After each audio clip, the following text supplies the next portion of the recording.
অর্ধ সত্য কখনো সাংবাদিকতা হতে পারে না।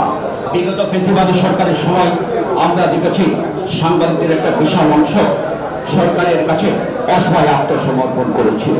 সাংবাদিকতা একটা সবচেয়ে মহান পেশাগুলোর মধ্যে। এর অন্যতম কারণ হল এই সংবাদপত্র দর্পণে সমাজের চিত্রটা প্রতিস্ফুট হয়। সমাজের নানা অসঙ্গতি, অনিয়ম, সুখ দুঃখ, ভালো মন্দ সব এই সংবাদপত্রের মাধ্যমে জাতীয় বিশ্ব জানতে পারে। এই জন্য সাংবাদিকদের বলা হয় ওয়াচডগ বা অতন্ত্র প্রহরী সমাজের। একই সঙ্গে সাংবাদিকদেরকে মানুষ এতটুকু আস্থায় নেয় যাদেরকে জাতের বিবেক বলে। আমাদের আজকে আহ্বান থাকে আমরা যেন এই মর্যাদাটা ধরে রাখতে পারি। সাংবাদিকদের সত্য উদ্ঘাটন, অনুসন্ধান এবং প্রকাশে সবসময় নির্ভীক হতে হয়। অর্থ সত্য নয় অথবা সত্য এবং মিথ্যার মিশ্রণ সাংবাদিকদের প্রকাশ করতে হয় অখণ্ড পূর্ব সত্য। আমি সোজা সাপটা বলি, অর্ধ সত্য কখনো সাংবাদিকতা হতে পারে না। সত্য প্রকাশ করতে গিয়ে সাংবাদিকদের নানা ঝুঁকিতে পড়তে হয়। জীবনে ঝুঁকি আছে নানা করে। এরপরে কিন্তু সাংবাদিকরা এই মহান কাজটি, এই কষ্টসাধ্য কাজটি করে যাচ্ছেন। অসময় আত্মসমর্পণ সাংবাদিকদেরকে মানায় না। বিগত ফ্যাসিবাদী সরকারের সময় আমরা দেখেছি সাংবাদিকদের একটা বিশাল অংশ সরকারের কাছে অসহায় আত্মসমর্পণ করেছিল।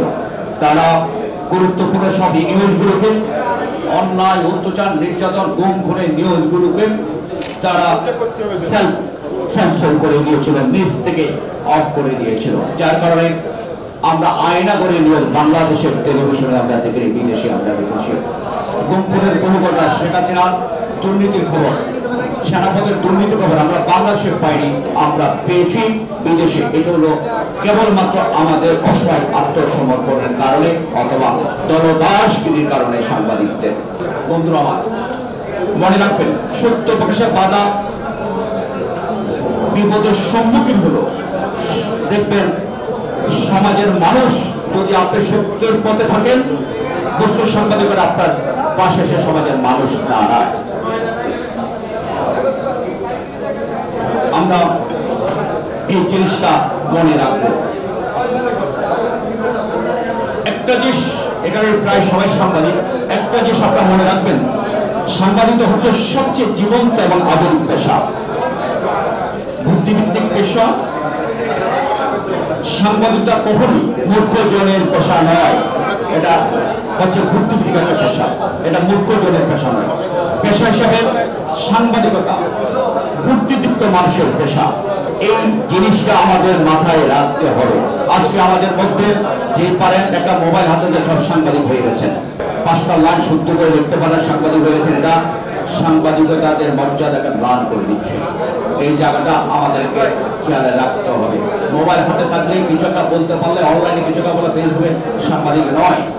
গণমাধ্যম এবং সাংবাদিকতার মধ্যে এখানে একটা বড় পার্থক্য আছে, সংবাদ মাধ্যম এবং গণমাধ্যমে। এই বিষয়গুলো আমাদেরকে বিবেচনায় রাখতে হবে।